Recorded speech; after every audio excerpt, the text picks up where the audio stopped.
Had to get it recording first. Okay. Sorry. Boswell. Here. Brookhart. Here. Buck. Here. Burrows. Here. Campbell. Here. Dunham. Here. Ledlow. McConnell. Here. McMahill. Here. Moore. Mauser. Purcell. Here. Reeves. Here. Savage. Here. Stanford. Here. Thomas. And Wright. Here. Here. Sit here. Please stand for the pledge of allegiance. I pledge allegiance to the flag of the United States of America and to the republic for which it stands, one nation, under God, indivisible, with liberty and justice for all. Welcome, everybody, and welcome to our guests here. We're going to do item 3, comments, communications, and public participation. So, Dr. Smith, when you're ready, you can introduce our guests. Okay, we have Nate there for WPKO tonight. We have Sam and Chris, our attorneys here from Brookline as well. And a few administrators in the district.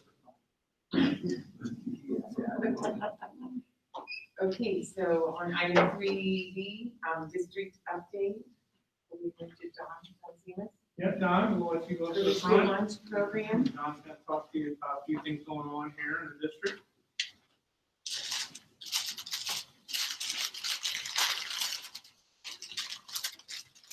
Thank you for the opportunity to come speak with you tonight. There's two things I want to address. One's cafeteria operations, just to give you some idea where we are as far as cafeteria is concerned and the things we're facing this year or trying to overcome, I guess, this year. And then there's later in your agenda is a donation from some equipment to going to Marion Tech, and I'd like to talk to you a little bit about that, just so you know what it is. But cafeteria-wise, we're with our students coming every other day. We're seeing half as many students each day. So it gives us a big disadvantage as far as the number of students we can serve on any given day. We started on the 19th, this summer, seamless summer option for school lunches. And by doing that, that means all of our students get free lunches and breakfast now. And the great thing with that, not only do they get that, for us, for the National School Lunch Program, we got $3, maximum of $3.51 per free student that ate lunch. Reimbursement through the government. Now with the seamless summer option, we get $3.96 for everybody that eats. So that's a substantial increase in the money that's coming from the government to do those things. So that's going to have a huge impact. The other impact is having already, we were sitting at about 52, 53% of our students when they were paying for lunch were eating lunch each day. Now we're right at 70% of our students are eating lunch every day. Our breakfast percentage went from about 7% to about 20% of our students that are eating. So that's been a huge increase. And the great thing too, and I guess one part I left out, for the breakfast program, we got $2.26 reimbursement for each breakfast. With the seamless summer option, we get $3.97. Same lunch or breakfast, it doesn't matter, for every breakfast we sell. So we see breakfast as being a huge opportunity for us to increase our sales just by getting more kids involved. And that's one of the things we'll work on real hard. So we have an opportunity to, I mean, if you look at our numbers right now, if you look at our financials, up through the end of September, we've lost $11,000 so far this year. I'd love to stand here and tell you there's a good chance that we're going to break even this year, and that's going to be our goal and everything that we do that we can do that. The good thing is, even with numbers lower, our percentages as far as cost of sales and some of those things will fluctuate with, and percentage-wise, with the sales that we do. So it won't increase how much we have to spend, so we should stay there. The real challenge is going to be labor. My projections right now is that we should do roughly $118,000 in sales for the year. In a normal school year, we do about $230,000 in the school year. So we're right at half, which can be expected. The scary thing is last year, we spent $108,000 in labor for the cafeteria. We just had 4 girls, 1 full-time person and 3 part-time people in the cafeteria. And, you know, the knee-jerk response is we're going to have to cut somebody to make this work. The reality is, with the extra things we have to do as far as COVID is concerned, as far as serving, students not being able to touch anything, we have to hand them everything, those kind of things. I need the 4 people to keep things moving and keep people through the line, and things moving like they should. So the challenge is going to be our labor percentage to make that work and to keep our sales and everything in line. We have a few goals, and I just want to tell you real quickly what our goals are for the cafeteria. Number 1 goal is to break even by the end of the year. So that is our target of everything, and the things that will help us do that, increasing our breakfast sales. Right now, we're doing about 30 to 35 a day. We'd like to get to 50 a day by the end of November, and hopefully, if we can average 75 a day through the rest of the school year, or maybe more, would be a big help. One of the issues is not all our buses are here in time for our students to actually eat breakfast, so that affects that number just a little bit. But driving those breakfast sales, since that's all new sales for us, that should be a big boost for us. One of the things we're going to work real hard on is using commodity foods more efficiently. So one of the things we've done as the staff in the cafeteria is go through all of our recipes to make sure we're maximizing the commodity products that we're getting through the state at reduced prices in our recipes. So we're making some changes there.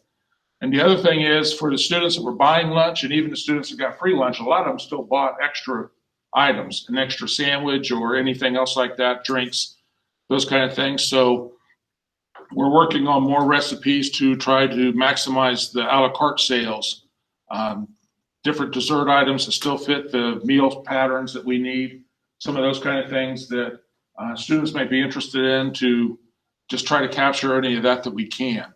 So again, the goal is to maximize our sales and to break even by the end of the year. And we're going to work real hard with labor to see what we can do there to minimize that as much as we can. But that's going to be the real challenge on making money. And like I said, our number 1 goal with cafeteria is to break even and not go farther into the hole. So we're going to do our best at everything we do to make that happen. Any questions on cafeteria? Is that $118,000 forecast increases that you're talking about? Yes. And that's based on the new meal patterns, increasing the number of breakfasts, and all those things are built into that. And what's the break even number? For the 118,000, No, what would you have to, what are your costs to cover to get to break even? 118? yeah. So you got 108,000 in labor and Yes. $10,000 in food? No, and that's going to be the issue, is how we can overcome that. We can drive that number down some by cutting some hours and some of those things, but to get it to the point where we can say we're going to break even or drop it down to 50%. So dropping half of our labor costs is going to be the challenge. That's what I'm saying. Yes, Well, we're all dealing with this at our own school. Right. Strange times. But yeah, and I guess just making everybody aware that we understand where we're at, and we're going to do everything we can to minimize. And again, I'm the glass half full or full guy, that I still see there's an opportunity somehow we're going to make this work, and that's what we're going to work on every day to break that, get to that break even point. So my first impression when I looked at this and thought, oh, the extra money we're going to get, we're going to be able to make up losses from last year because of the extra cash we'll put in the bank from having more income. But the reality is, I don't know that that's going to happen. At least put money in the bank.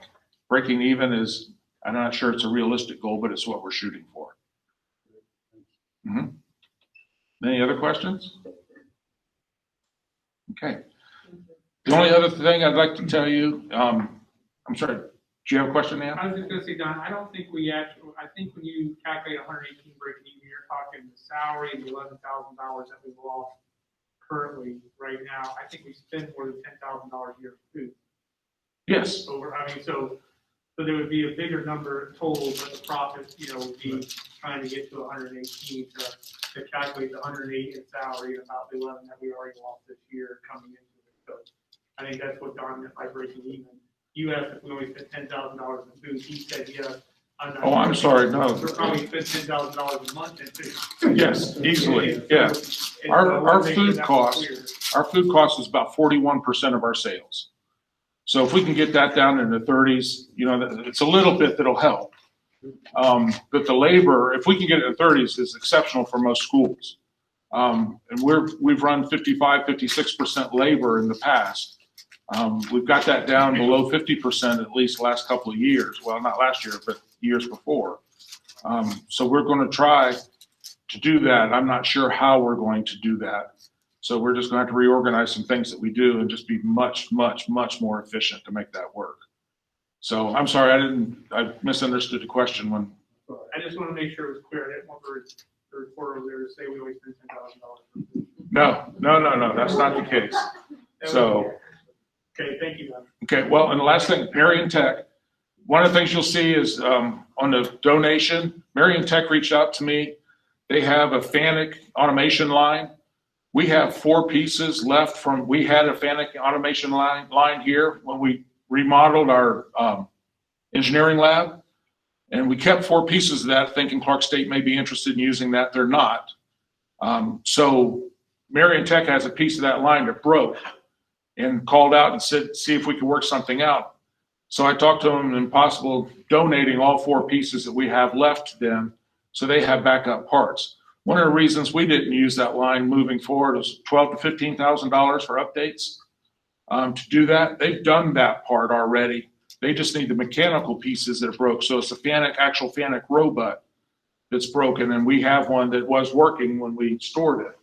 So that getting that, they'd be able to keep that line up and running and train maintenance people and engineering, automation engineers, still through their lab. So when you look at that, that was a line we bought in the late 90s, I believe, as close as I can figure, and used it up until probably 6 or 8 years ago. And then it's just sat since we've remodeled the lab. So they'll be able to put it to use, and hopefully we can donate that to them and they can keep theirs up and running where we're going. So when you see that, you'll know exactly what that is. Okay? Questions on that part? Okay, thank you very much. My only update is the board was informed that we had 3 students be medically transported to the hospital at the beginning of this week. And just wanted to give you the report that 2 have gone home, 1 is also in recovery. And so all prognosis looks good for all of them. I wanted to say how much I appreciate Mrs. Ramey and her team, how well they responded, noticed the situation, handled the situation, investigated the situation, got all the right people here involved very quickly, from the medical personnel to also the police and people that need to investigate that part of the incident. And so her and her staff did an excellent job. I just want to make sure she's acknowledged for that. We greatly appreciate the quick action on the part of the staff. Big lights. So Dr. Smith, do you want to do the October students of the night? It does have my name, but if I read these names, I'll person these 4 I people can do up. those. So I can do go those. right ahead, Madam President. You So do our better at it. students of the month for October on campus is Madison Root, Health Careers 2, from Mechanicsburg High School. We congratulate her and Preston Bryan for structural construction 2 from the Ridgemont High School. And then our staff member of the month is Logan Brown, our school resource officer. So we congratulate them on their nice achievements this month. I'd like to add something there. Our monthly meeting notes that you've been giving us, do you have this information at the time that you give that to us? I usually don't. That usually comes to us by we have a meeting prior or 1 week prior to getting the agenda out. Okay. And that's when everybody has to have that information in the put on the agenda. And Kelsey and I are meeting the first Monday of each month That's fine. I thought if you knew this would be nice to have, because by the time we have a meeting here, it's old news for my Right. board. But that's fine. I just thought if you had it.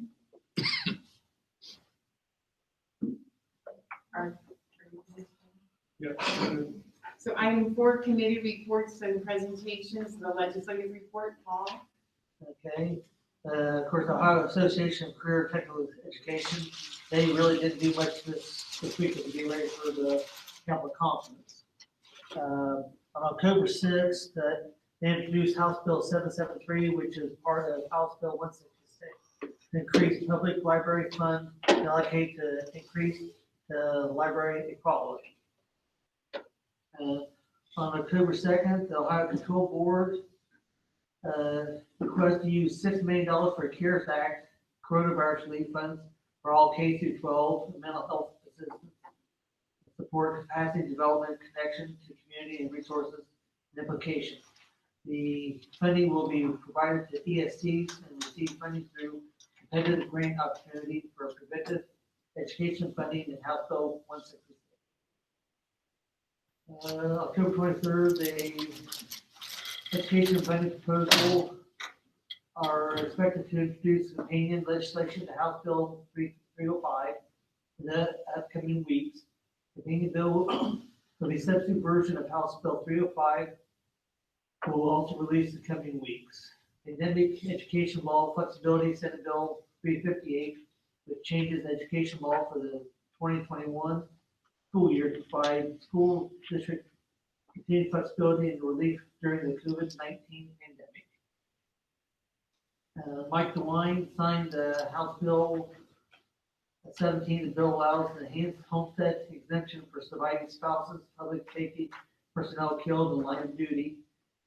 The State Board of Education voted 11-4 on a resolution to approve financial year 2022-2023, the biennial budget request. Approval resolution was submitted to the Office of Budget Management. Mike DeWine announced that he has authorized studies that will focus on K-12 students who are quarantined due to meeting the Centers of Disease Control and Prevention definition of close contact with someone who has tested positive for COVID-19. And on a lighter note, there was a meme on Facebook this morning. It says, teachers don't teach for the income, teachers teach for the outcome. That was very appropriate. That's all I got. Great, thank you so much. Number 5 is topics for discussion. So 5A, call for modifications to the agenda. Somehow Paul was left off our voting this year. He's agreed to represent us as a delegate to Ohio School Boards Association. So we do need to approve that so we can get it to OSBA so he can get his credentials. And then there are addendums to the agenda depending on outcomes of our discussion that would be presented to us in executive session. So is there anything else that? The only other thing I would like to pay your attention to is 9G, policy 5611 was discussed in the policy committee. Mr. Maygill asked me to talk to the attorney about adding something in that policy about email. I did talk to the attorney today, but she needed more time to research it and get back to us tomorrow. So I don't know if you want to pull that policy. My recommendation, Mr. Maygill, is that we approve the policy as is tonight. And then should that be allowed to be added, I bring the policy back to the board for an added change in the following month. I think I need that. Okay, but just wanted to verify that because that will get changed to the. Thank you. So 5B is purchasing card program review. That was held in September. Do you folks have a report? Of course, they do a bang up job. It's overwhelming to look at, to see how many items are in now. Of course, it's a weird year, so maybe not as much as usual, but appreciate Eric and appreciate all the staff, and because they do take a lot of control and a lot of pride in that and making sure they do everything correctly. So it makes everything go a lot smoother. So the review was wonderful. Great, thank you so much. We just add, and I appreciate the this is time reviewing that. One of the local treasurers contacted me and asked if they could see how we run our purchasing card program here. And, I said, well, I have no problem answering your questions, but I think we probably get a much better introduction if you spoke to someone other than me. So I kind of put it out to the administrative group, and I know that initially Allison spoke with this treasurer, and I know other members of the admin group reached out as well. And I don't know how long Allison talked, but the whole idea is, yes, it's important what I know, but that's not enough. We have 50 cards. We run $1.5 million through this every year. One die is not enough. The only reason this works at Ohio High Point is because, every administrator knows this almost as well as I do. And just about every staff member who uses the P card knows it almost as well as the administrator does. And I think after that particular treasurer talked to Allison, her response to me was, yeah, we're not ready to take on something like that yet. But that's the truth. If it were up to me to police this thing, we would not have a purchasing card program because it would be falling. So when it does work, and it does work 99.9% of the time very well, it is because all the work around me. Because by the time it gets to my desk, it's either been done well or it hasn't been. Thank you to them, and thank you again for your time. Alyssa. So, item 5C, the anticipated board changes for 2021, Dr. Smith. Well, I think right now we have, Boswell will not be returning to the board, Mr. Wright will not be returning to the board. We have one other board member I'm still waiting to hear, but I think everyone else who is up is planning on returning, as far as I know. Would that be- Mr. Albert? The only person I've heard from personally has been Brian Wright. I've only heard from Kim secondhand. Sorry So that's about everything that. I That was know. not supposed to go down that way, but I'm really sorry about that. I had just made my decision and had thrown it out there to other board members because I do have one more year on my Indian Link term. And I wanted to give the option to a board member that was gonna run again or one that would be able to fulfill the 3-year term and be on the board, because I felt they should take priority over a community member. So should it go through and he wants it, that, if Mr. Staley wants it, then I'm gonna go ahead and step back. If he doesn't, then you get 3 more years. But I will stay on this board if they don't want to fill my position. Okay, so item 5D, the board Christmas dinner on December the 16th. I have an opinion, but do we want, Dr. Smith asked in the weekend notes and all, if we wanted to do this. We thought it would be difficult to do for the students to do that and present it to us. And so. Our culinary instructor's out right now, it'd be kind of tough, I think. We could cater something if that's something. So I'm okay with passing on it this year, if everybody else is, or if you have an opinion. I'm fine with passing on this year. I would like a pass for next year. To me, that's one of my favorite things. Well, I think it's everybody's favorite night. I mean, the students do such an excellent job. There's a lot of challenges out there, for a number of reasons. It seems like it would be prudent to maybe not do that this year. I think we should all show up early and help Don out and breakfast. Well, I mean, that's an option. Okay, then item 5, so we won't be doing the Christmas dinner on the December 16th at that meeting. So the meeting would just start at 7 o'clock, correct? Correct. All right. The all boards banquet on March 24th of 2021, that's. 2021, that's all right. So So the all boards banquet, Dr. Smith? we're just holding it as a placeholder, so once again, we'll probably put in the board notes, and information, that'll start going out. We know people need to know ahead of time and those type of things, but, we'd love to be, we have the bids done and be in construction and things we want to show the plans off and different stuff like that. So we hope that's an opportunity. Probably, once again, might have to be catered versus our students, but we would see how that would possibly go. But we just want to make sure that date was out there early enough as a placeholder for it. Is that due, do we have that for spring break? Can we check that date? It's not our spring break. I don't know how they did, I don't know how it could be a spring break. But Okay, I, but we just, if the date's gonna do it regardless. right. I really can get everybody paid. Correct. Well, and I would also think too, it would probably depend somewhat too on COVID and what's happening with that. Be nice to think the extinguishing of it. So, item 5F, the regular Board of Education meeting for November is November 18th at 7 p.m. Because if it was the regular meeting of the fourth Wednesday of the month, that's the Wednesday before Thanksgiving. So we're gonna go with it a week early if there's no objections to that. And I'm sure everybody's screaming and crying. That's standard for us. It sure is. Anything else in that area that you have for discussion? If not, we'll move to item 6, the motion in a second for the approval of the minutes. Well, Are there any questions or comments? Roll call, please. Brookhart, Yes. Buck. Yes. Burrows. Yes. Campbell, Yes. Dunham, Yes. McCollum, Yes. McMahill, yes.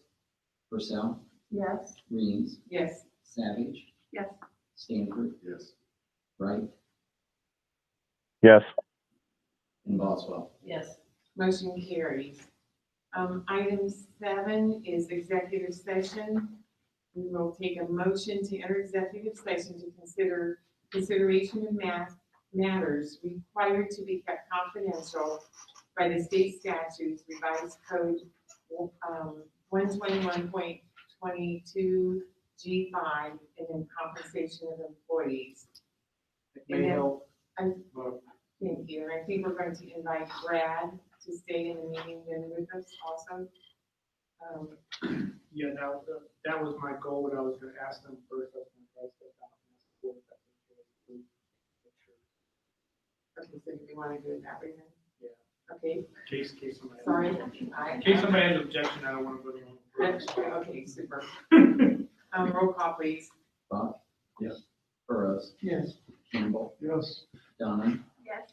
McCollum, Yes. McMahill, Yes. Purcell, Yes. Reeves, Too many questions. Yes. Savage, Yes. Stanford, Yes. Wright, yes. Boswell, Yes. and Brookhart. Yes. And then the other guest, do we have anybody else online besides Brian? Just Brian. Terry, And then, did Paul, you motioned, correct? Yeah. And was it Buck seconded? Okay, Okay, thank you. Let me turn off the recording. And we're back into recording of the board meeting.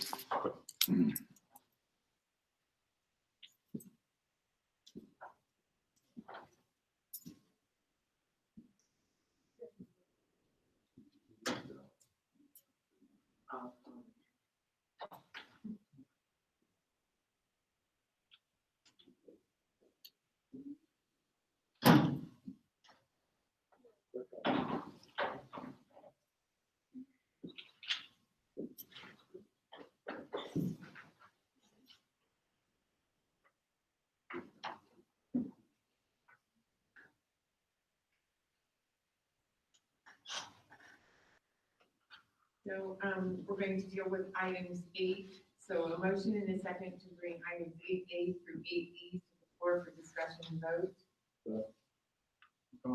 Thank you. Whenever you're ready, Mary. Sure. So, the notes were brief this month on the financial reports. Really, we're only 3 months into the year. Well, what really could go wrong just 3 months into the year, right?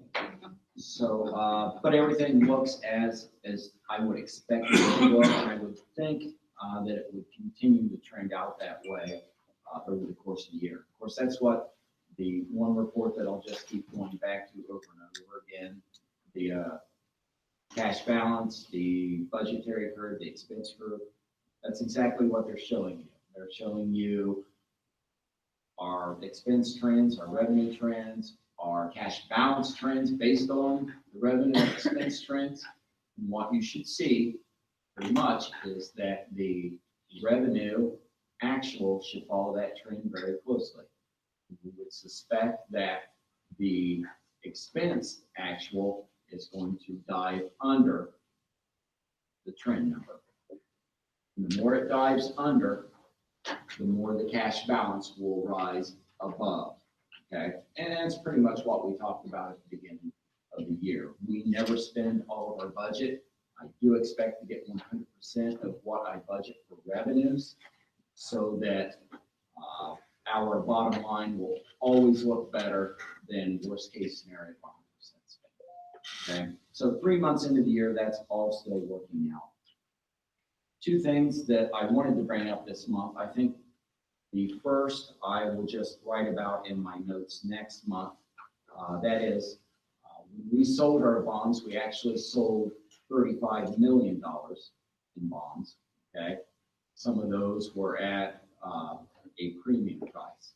Okay, premiums could not be used for construction, but they can be used to pay the bond proceed costs. They can also be used to pay future debt payments. What I was bringing up is that we will exhaust those bond premiums when I make any interest and principal payment in December. Okay? I'll write that up next month. So I'll kind of put that, kind of table that talk right now. The one thing that I think is interesting, and Rick kind of pointed this out to me at the end of the month, and again, nothing we have to decide right now, but something to be thinking about. Way back in 2011, we established the severance payable fund. And over a number of years, we funded that to the tune of $700,000. With the thought being that the general fund would never have to take these spikes of severance payments, because when an employee retires, it's beyond the school district's control. So we knew that we had about $700,000 in severance expense over a 10-year period. And so rather than taking that in spikes and valleys, we just decided to spread that out. Well, we're almost 10 years into this program. Right now, there's $188,000 remaining in that severance fund. We have 3 retirees this year, and they will easily take $100,000 of that $188,000. So that'll leave us with a little less than $100,000 going into next school year. With the retirement changes, we have seen the bubble come and go. There will only be about 4 or 5 employees after these 3 that will be eligible for retirement, and then there will be a very long wall into the future. So at some point, the board, we just need to have the discussion. I know that the remaining 5 will eat up that $88,000. The board then just needs to discuss, well, do we see a need to have a severance fund into the future? Okay, should we fund this for the remaining 4 or 5 people we have? Or is the cost really that big a deal that we shouldn't just let the general fund absorb it? All I wanted to point out was that it has done its job very, very well. And it's almost time for the autopsy. So this is kind of the prelim for you. And we will do the autopsy on the severance fund at the end of the school year. Now, on the rest of my stuff, just so that we don't blow through it, item 8D, I'm asking for an increase of appropriations of a little more than $902,000. $900,000 of that is a contribution from the Sloan trustees for career tech equipment associated with the renovated building project. Okay? So they have given us $400,000 or $500,000 now. We will get the balance this spring. I'm going to go ahead and appropriate the full amount that they pledged to us this school year. So I just wanted everybody to take note of that big number this month and know what's going on behind it. They gave us $500,000 check about a week after we had the other board meeting. And in that letter, they said the other $400,000. So item 8E below that, there's a list of assets we're disposing of. At the very bottom, that is the FANUC modules that Don was talking about at the beginning of our meeting. The top section, the different tech items, those are things that John has bought over the years and quite honestly has just pieced out, or they've been lab experiments to the point that we just need to get them off the books as assets because they are no longer recognizable assets. Below that are some items that still have value that we want to run through the online auction site. So it's a forklift and 2 printers primarily.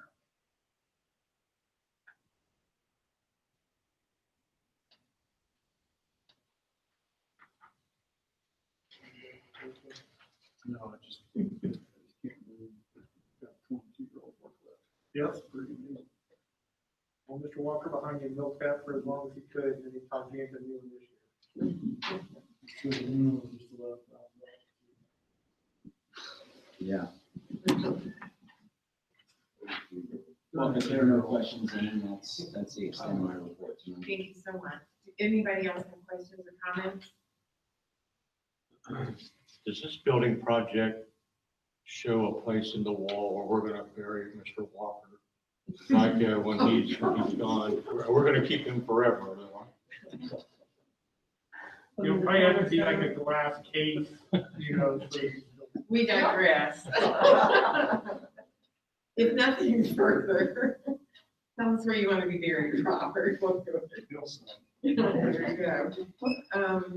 Roll call, please. Burrows. Yeah. Campbell. Yes. Dunn. Yes. McConnell. Yes. McMahill. yes. Purcell. Yes. Greens. Yes. Savage. Yes. Stanford. Yes. Wright. yes, Boswell. Yes. Burkhart. Yes. And Bach. Yes. Motion carries. Item 9, motion and a second to bring items 9A through 9I to the floor for discussion and vote. Right. Oswald. Thank you. Dr. Smith? So, just a couple of things here. One, you see on the resignations, Mike House, John Wilson, are on here. They are 2 of the 3 that we're talking about retiring, that we've got their official letters already for. Longtime great employees here, 2 of the people that always lead in perfect attendance every year. So just quality instructors that I hate to see go, but understand their desire as well for the next phase. You see us establishing $120 for substitute. We looked into just 2 full-time substitute people who would sub every single day for us because of the COVID issue. Those 2 are coming on right now, but they're also filling 2 needs as we have a long-term FMLA issue and a long-term surgery type thing is going to take place as well. And so based on that, we're bringing them in because that's what we advertise them at and advertise to bring them in. And then after those things are resolved, they'll stay on as daily subs that help us while we're in session. If we were to go full remote, of course, they don't get paid. They're not going to be here. But if we stay in our situation and we have higher flu season or other things take place, we hope to be able to use them to kind of keep us open and stuff of that nature. So typically the rate is $100.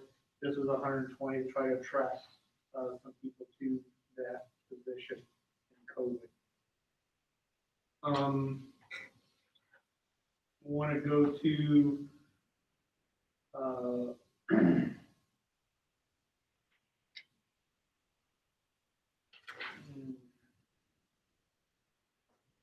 go 9H, just to talk about, as I said in the notes, we've been working on our mental health counselor. We don't have one currently. We had one last year for 2 days a week here on campus. And then that person didn't come back at the beginning of the school year, told us in August. Since then, we've been trying to work with other agencies to find that. Then Logan has stepped to the table to at least let us share 1 day a week. Right now, we might be able to get a little more service second semester. We'll see how it starts out here, but that's an agreement that we have with them that was in your packet. 9I, the student handbook revision. You will see, if you remember a month or so ago, the flag issue was brought up about on the back of the truck. What was determined by the policy committee was to change that into the idea that we would allow for flags, but they had to be the window clip-on size. And so that means basically any flag, whether that's for police officers or American flag or Black Lives Matter, we really can't discriminate against that, but by having those there, we're going to explore to see if we can have responsible flag usage, I guess, on cars. But we didn't go with just any side flag on the back of the truck. It has to stay in that window size that you clip on. So that's the change in the language for the handbook, for an addendum this year to the handbook as we move forward. That's all I have, Madam President. Thank you. Anything further from anybody? Roll call, please. Campbell, Yes. Dunham, Yes. McConnell, Yes. McMahill, Yes. Purcell, Yes. Reeves, Yes. Savage. Yes. Stanford, Wright, yes, Boswell, Yes. Brookhart, Yes. Buck, Yes. and Burrows. Motion carries.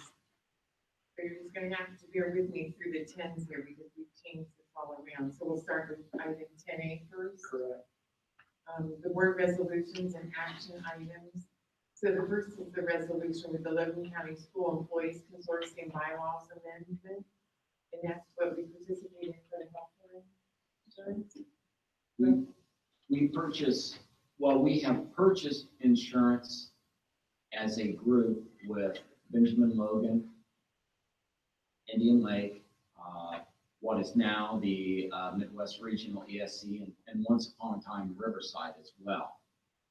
In 2014, that group stopped purchasing insurance and became self-insurance. In essence, we're our own insurance company. We set rates, we establish plan design, we only rent a network from an insurance carrier, but we are the insurance company. In 2017, we rewrote our bylaws after having made that move. And now in 2021, having lived with those bylaws for 4 years, we would like to polish them up a little bit. And we have more amendments than just these two that we're bringing tonight. But these two, we would like to have passed earlier so that we can apply them as we set rates for 2021. And what we have learned through our 2017 bylaws is that one of the changes we would like our boards to consider making, the bylaws specifically state that our cash reserves have to be equal to 35% of 12 months worth of expenses. Well, we have found that have to be extremely hard to live with. So we would like our boards to consider changing that slightly to say have to be at least 35% of 12 months of expenses. That way we have the 35% for we've always wanted, but we can have more if we deem appropriate. Okay? So that would be the first change we would like you to make. The second just was clearly something that looked good in writing, but in practice, the flaw became evident. We never have considered reducing the insurance rates from 1 year to another. Okay, but the way we wrote the formula, that is not clear. And mathematically, the way this formula works, it could spit out a reduction in the next year's rates. Something like that is always caught up, okay? And we don't want to get in the boat where we take a reduction one year and then we're making up double the ground the next. So we would just like to slightly change that language, just say that we will never take a renewal price the next year that is less than 0%. So those are the two changes that we've asked our boards to consider, and we will apply immediately to the 2020 that we accept. And that'll be tomorrow morning at 9 a.m.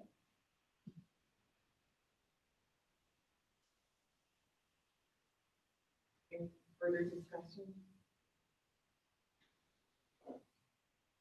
Let's do roll call for this one, please. I don't believe we had a motion to. Oh, Right, we did Buck and who else at the beginning? then I missed that too, man. Who was it? Buck and Boswell. I'm sorry. Fall down that way. I didn't know you. I think we did it. Yeah, you guys did that. Okay, if there's nothing further, roll call, please. Dunham, Yes. McConnell, Yes. McMahill, Yes. Purcell, Yes. Reeves, Yes. Savage, Yes. Stanford, Yes. Wright, yes, Boswell, Yes. Brookhart, Yes. Buck, Yes. Burrows, Yes. and Campbell. Motion carries. We do not have an executive session for item 10B. Note 10B would then be the construction document submission for addition, renovation. If we take the motion second, we'll bring Chris up to discuss the estimate.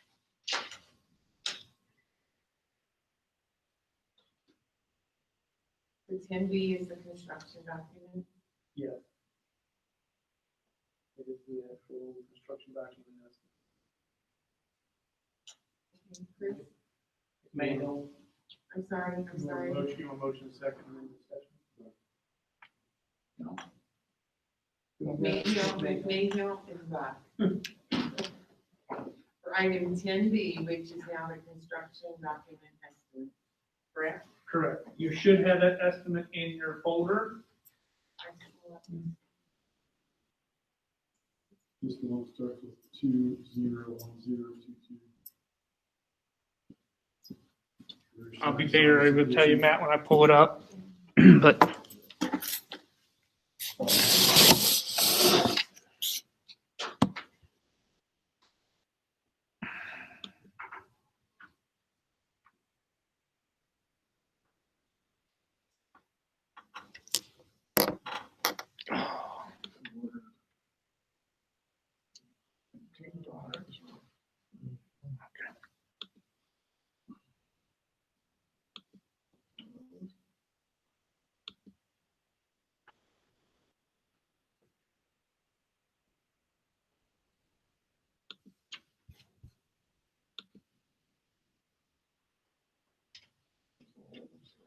Yeah, Matt, it's like 1569 something number there. I don't know if Brian can see on the screen. Yep, project cost comparison.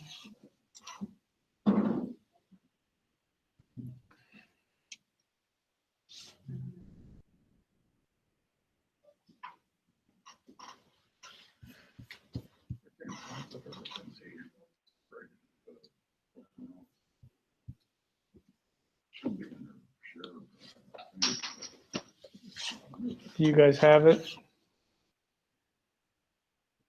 Did you find it?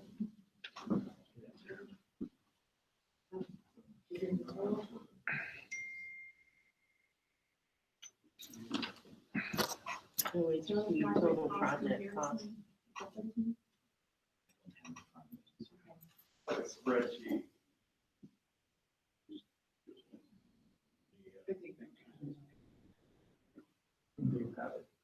Next meeting.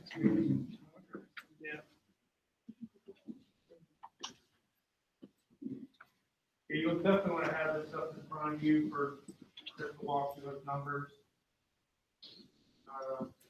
Not easy to read up there on the screen. I've got hard copies if you'd like a hard copy. Anybody need a hard copy? So the resolution before you is to approve the contract documents that have been prepared by Freitag to move the project forward. And the real, and there was a doc page turn that occurred earlier this week that by all accounts went well with that characterization. So the pivotal issue is you got the design to a place where you're comfortable with it and you like what you've got, but is it going to fit within the pricing structure that you needed to fit within? And so Freitag had a third party come in and perform an estimate, a verification estimate, to make sure that the project is in budget.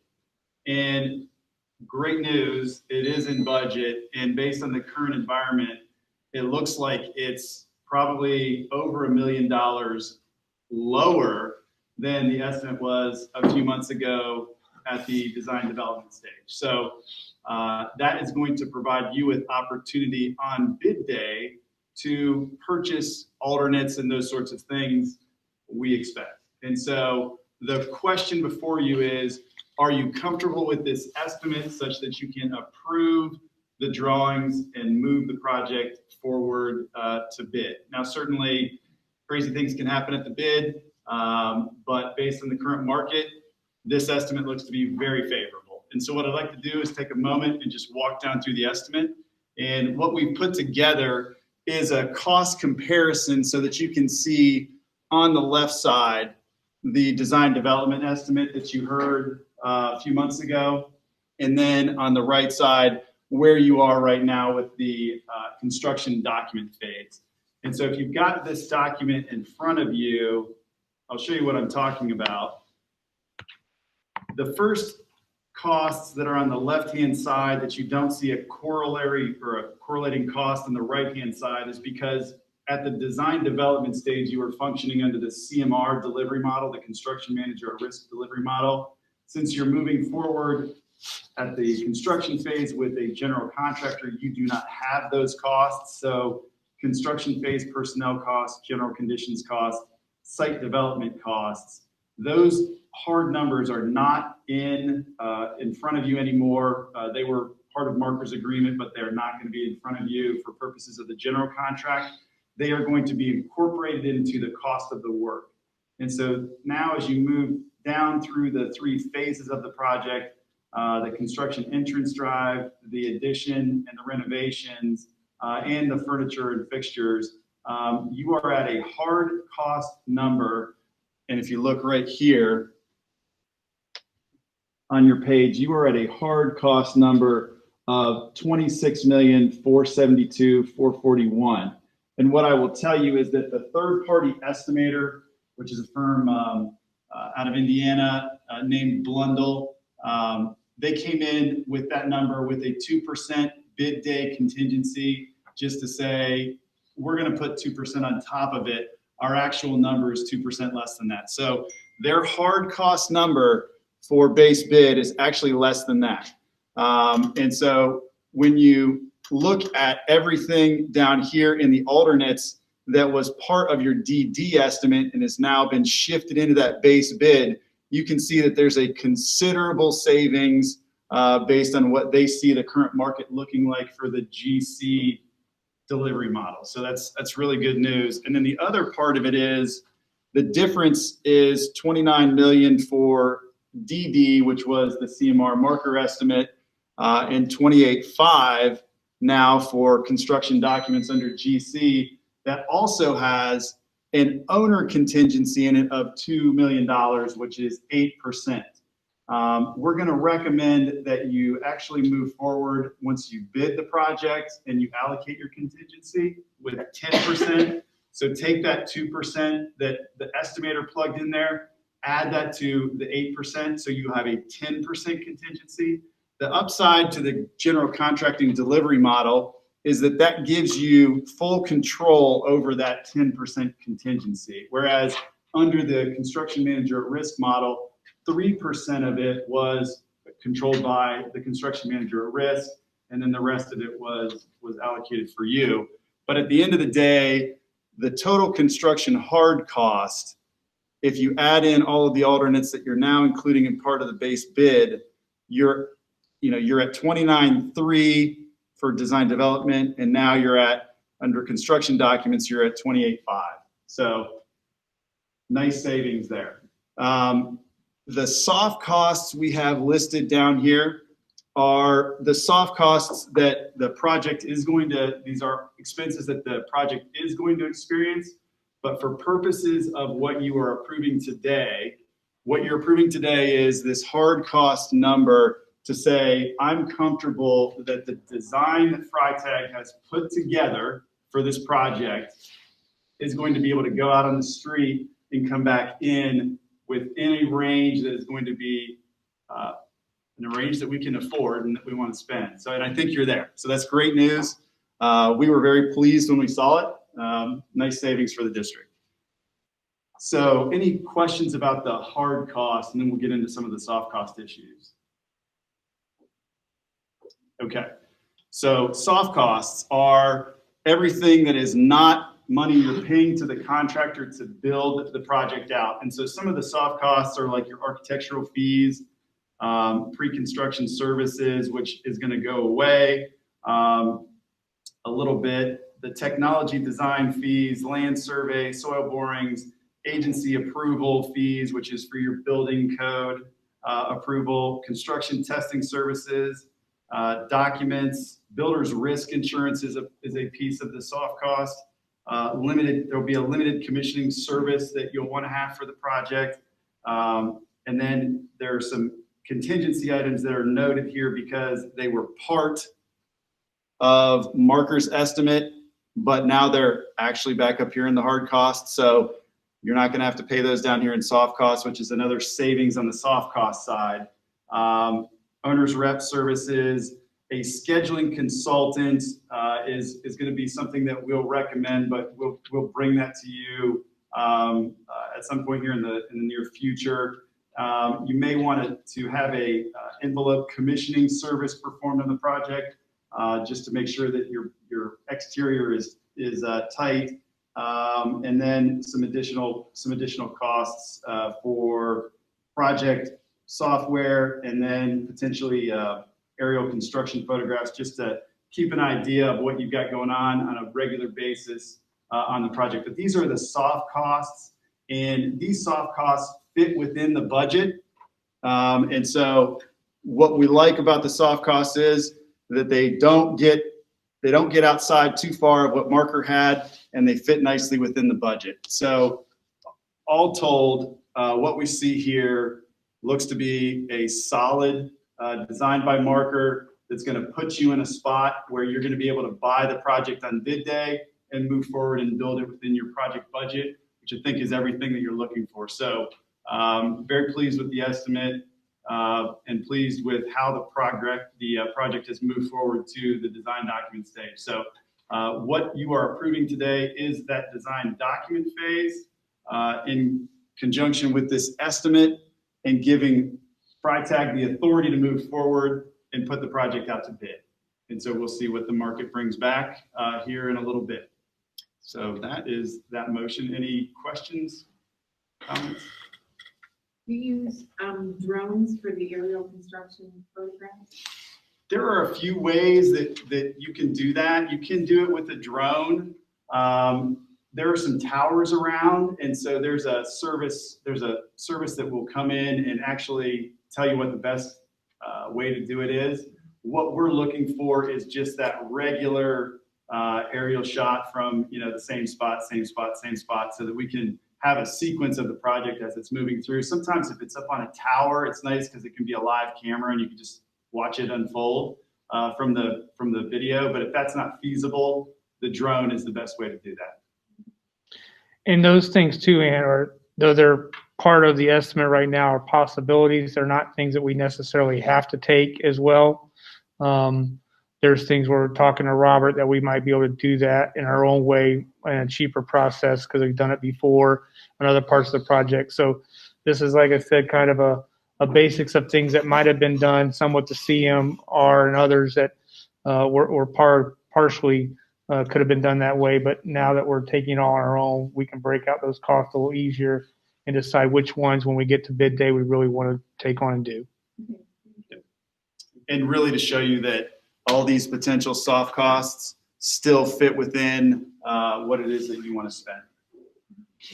Chris, just to be clear, the additional 2.7 or 8 million in alternates is not included in this at all. Does not even appear on this, correct? That's right. So this is a base bid estimate. We're not approving or voting on the alternates today. Just No, just base bid. that's right, 100%. So what we'll do is we'll come back to you after we get the bids. We'll identify this specific list of soft costs so that you'll know exactly how much you can spend on bid day and which alternates you can buy or want to buy.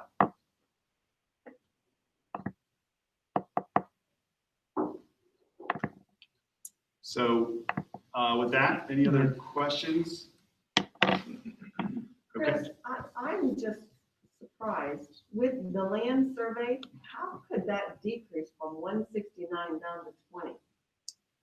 So that's a good question. And so what we've got here is they're two different scopes.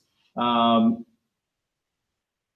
they're just two totally different scopes. And I don't, Sam, you may have more insight on the particular land survey, but they're just two totally different scopes. Two totally different scopes, and we took that number, price tag, provided that. We plugged it into the spreadsheet. So we can dive into it and find out what the difference is there. Well, I just didn't want it to be an error because what a difference. Significant difference, yeah. No, so what we did is we took, Rick, that popped off the screen. I thought they were done, so I put it down. So I mean, if we're sure that's not an error, but my goodness, what a difference. Yeah, and like I said, I think it's a situation where that's just a change in the scope. So a lot of the things on the left side don't translate to the things on the right side. And so what we said to Freitag was, give us your hard list of what these services are, what they're going to be, so that we can plug them in and create an optic for you so that you can see really the goal of the construction soft cost section, the lower half of this document, was just to be able to show you your soft costs were taken into account during the design development stage. They are still being taken into account. They look different just because of the way the project is being delivered, but the services are still being factored in so that you'll have comfort that you'll be able to buy the project out on bid day, because these soft costs are not going to be provided by either Freitag or whoever the contractor ends up being. So it's going to be a little bit different. And that's the number that Freitag indicated with regard to the survey. But we'll definitely look into that and figure out, exactly what the distinction there is. And I think that part of it had to do with when Marker put the estimate together, at the very beginning, there were different parts of the project that have gone away. You had additions on other parts of the building. And so if you have a surveyor that's responsible for going out there and staking where foundations need to go, at this point, they don't have a lot of work. They just you'll have them out there for the driveway to, identify what the topography of the driveway is once that gets completed. But then moving on to the addition, you just have the one, as opposed to where you were in other parts of the site. Okay. And an example of where some of those costs have moved around, the topo for the interest drive project is actually now included under Freitag's addendum. So, I mean, that's why some of these prices look a little different. Did they include the land survey as well, or is that? Not the land survey. Okay, just the topo. Okay. So it's just a little bit different. Any other questions?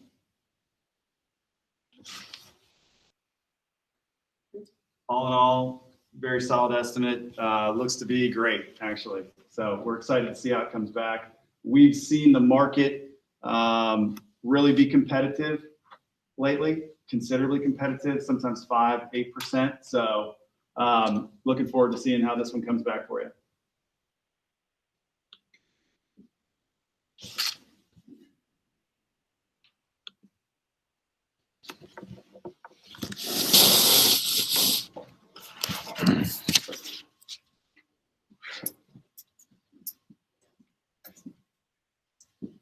Then this is something that we're going to run on tonight. That would be a roll call tonight, move this board. We have everything. We have the motion, you can see 10D there, accepting the project, moving, it doesn't have a hard number in it, but in general, what you see there is just moving the project towards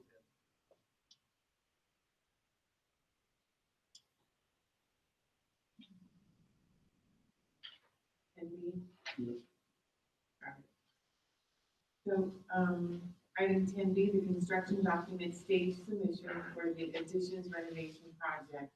A motion and a second for approval. I have that. Yes, and then we have the I'm sorry. Okay, there we go. If nothing further, then roll call, please. McConnell, Yes. McMahon, Yes.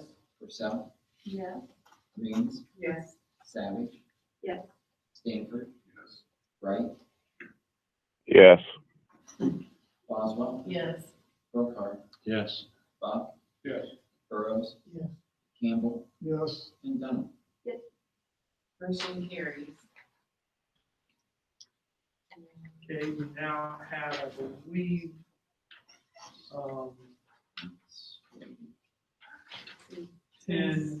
10C architect. Table 10C was marker on this one. But we're not Right. doing that We're one, not right? doing marker. That one's table, so I think it's the next one. So it's now, yeah, 10D. it was 10D, but it's now going to be 10C on the agenda. All right. Does it read second amended and restated agreement with Freitag and Associates? Yes. Okay, I got the so that's 10C. 10C now. Yeah.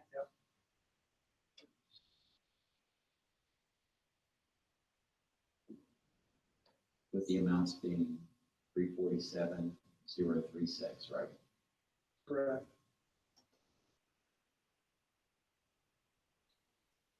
A motion and a second for approval? Well. Thank you. Yeah. You can't unsay it, man. We're going to do Buck and Burrows, correct? No. I opened Buck McConnell because I scratched out Burrows and wrote McConnell. Which one do we I don't know. Which one did we take? McConnell. All right, here we do go. first? I yield. I mean, I I heard like all. Jeff better, but Matt was first. I hear that a lot. Questions or comments? Roll call. McMahon, Yes. Purcell, Yes. Reams, Yes. Savage. Yes. Stanford. Wright, yes, Boswell, Yes. Brookhart, Yes. Buck, Yes. Burrows. Yes. Campbell, Yes. Dunham. Yes. And McConnell. Yes. Motion carries. Okay, now you have 10D, which is all being, For Paul.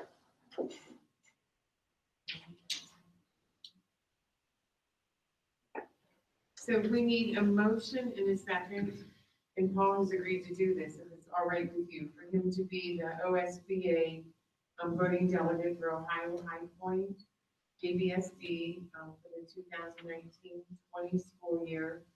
And then we need an alternate nominated or volunteered. That'd be 2021 school, 1920.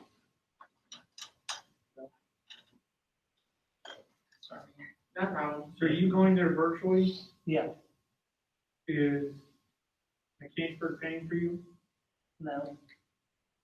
Because last month I asked if anybody was going, we haven't set up anything, but we can, I just need to make sure we'll do it. Because we didn't So, register, well, we didn't register anybody. yeah, I think we missed this whole thing that we hadn't appointed him.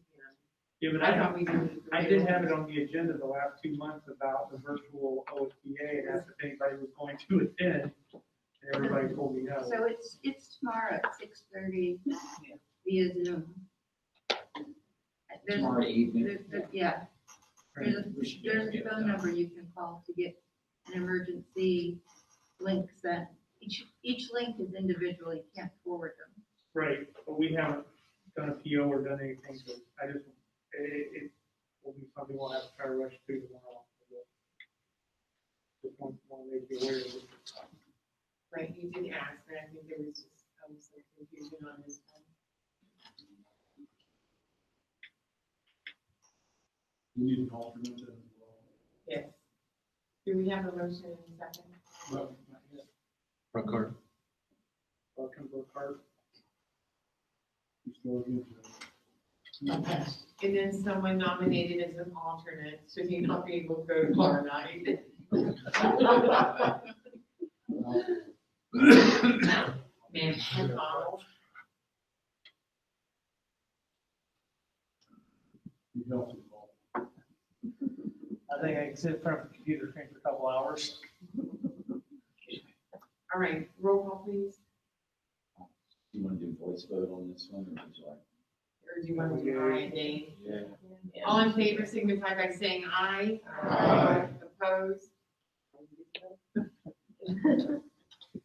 Think you're up to adjournment now, Madam President. All righty. Anything else for the good of the organization? Thank you so much for all your patience and perseverance tonight. We have a lot to cover. A motion in a second for adjournment?